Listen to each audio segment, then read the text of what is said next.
Buenos días, soy Teresita Arroyo Ponciano y este video trata sobre la teoría de la mística de los números pitagóricos. Para empezar, ¿quién es Pitágoras? Pitágoras era generalmente como asociado a las matemáticas, su nombre es muy común en esa disciplina, pero la doctrina de este filósofo griego va mucho más allá. Los pitagóricos eran una escuela mística que creía en el poder de los números y este era para investigar o descubrir los misterios del universo. Cuando hablamos de Pitágoras, lo primero en lo que todos pensamos, o la mayoría, es seguramente el teorema que lleva su nombre. Pero déjenme decirles que en realidad no se sabe si fue el filósofo y el matemático griego quien lo enunció, como igual tampoco se conoce la mayoría de su doctrina, que él nunca lo dejó por escrito. Dos de sus características de su escuela pitagórica eran su naturaleza común y su hermetismo, y la figura de su fundador era el corpus de enseñanza de sus discípulos que lo siguieron. Este era un filósofo misterioso, ya que fue una de las primeras figuras del relieve de la filosofía griega. La vida de Pitágoras se conoce a muy grandes rasgos.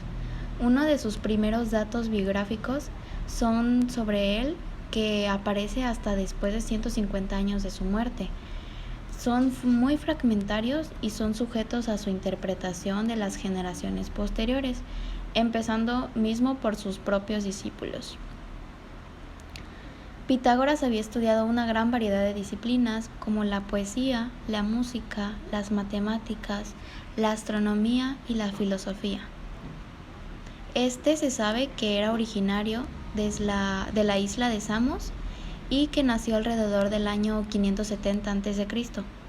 En toda su juventud estuvo viajando, que fue a tales lugares como Egipto y Persia, y antes de establecerse en la Magna Grecia, que eran así como llamaban al sur de Italia, fue que estuvo en Crotona y después en Metaponto, que ahí fue donde murió en el año del 490 a.C. Como comenté antes, él había estudiado una gran variedad de disciplinas y se supone que cuanto menos procedía, que menos procedía de una familia de buena posición.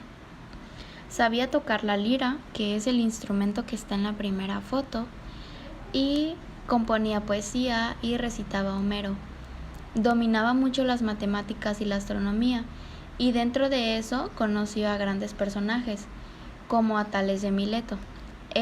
Tales de Mileto, fue quien le despertó a Pitágoras el interés por la ciencia, y durante uno de sus viajes fue uno de sus misterios que fue como el secreto de Magi, que eran los sacerdotes persas. La Hermandad Pitágora. Esta fue fundada en la Magna Grecia por Pitágoras y era una escuela de pensamiento que combinaba los aspectos filosóficos, místicos y científicos. Esta escuela tenía muchas características que en el mundo antiguo llamaríamos como sectas. La separación entre aquellos que habían sido iniciados en misterios podían participar en discusiones, y no iniciados era como su novedosa énfasis en matemáticas como una vía para poder entender el universo. Resultaba difícil saber qué ideas se podían atribuir al propio Pitágoras y cuáles son sus obras de sus seguidores. Esto era porque él no dejó escrito sobre su trabajo, como ya lo mencioné, y en parte era porque los pitagóricos lo citaban como una fuente de autoridad, como para dar más peso a sus propias ideas. Y es posible que ni siquiera el mismo famoso teorema de Pitágoras, como ya lo comenté, era que pues tampoco fuera formulado directamente por él. La escuela pitagórica combinaba los aspectos filosóficos, místicos y científicos. Los pitagóricos su forma de vida era practicar que en algunos aspectos podía parecer como contradictoria al resto de la sociedad, y algunos de sus aspectos eran muy abiertos, como por ejemplo que respecto a la inclusión de las mujeres como miembros, y en otros, en cambio, eran muy restrictivos. Y aunque podía cualquiera asistir a discusiones científicas como oyentes, solo los iniciados podían acceder a ciertos conocimientos de la naturaleza más filosóficas. Y uno de los miembros más adeptos eran los que rechazaban las posesiones personales y los consumos de producto de origen animal, ya sea como los alimentos o la ropa de lana que llevaban, pero practicaban la vida comunal.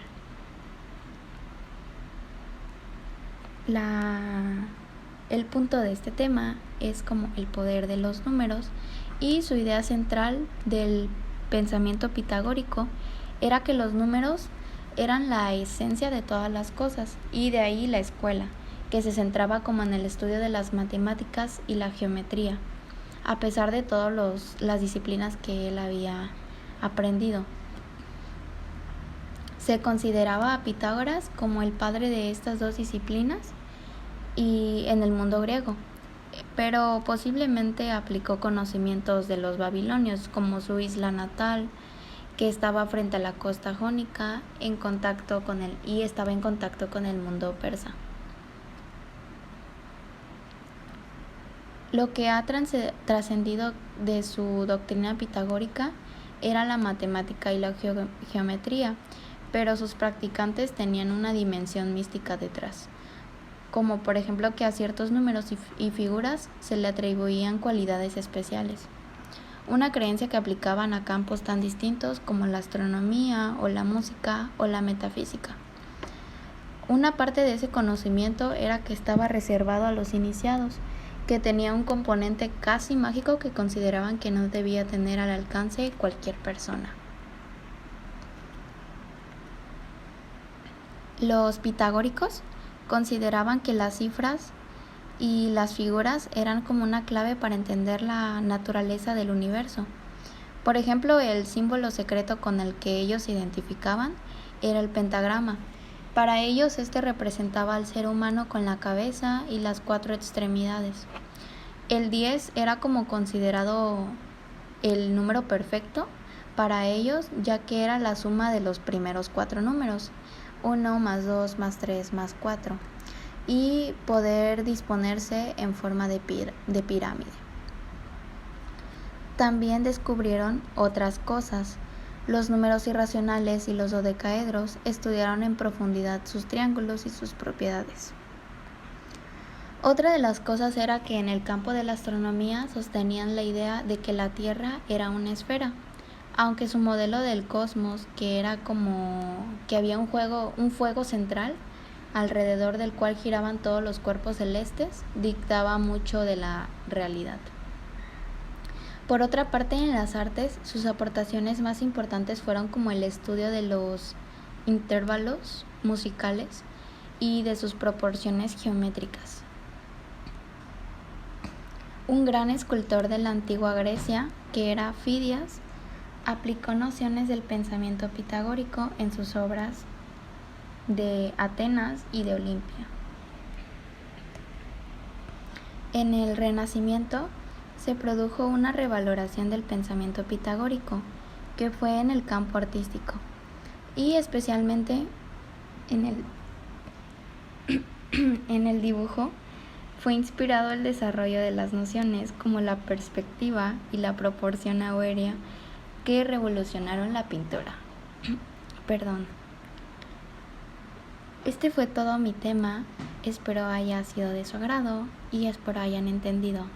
Muchas gracias.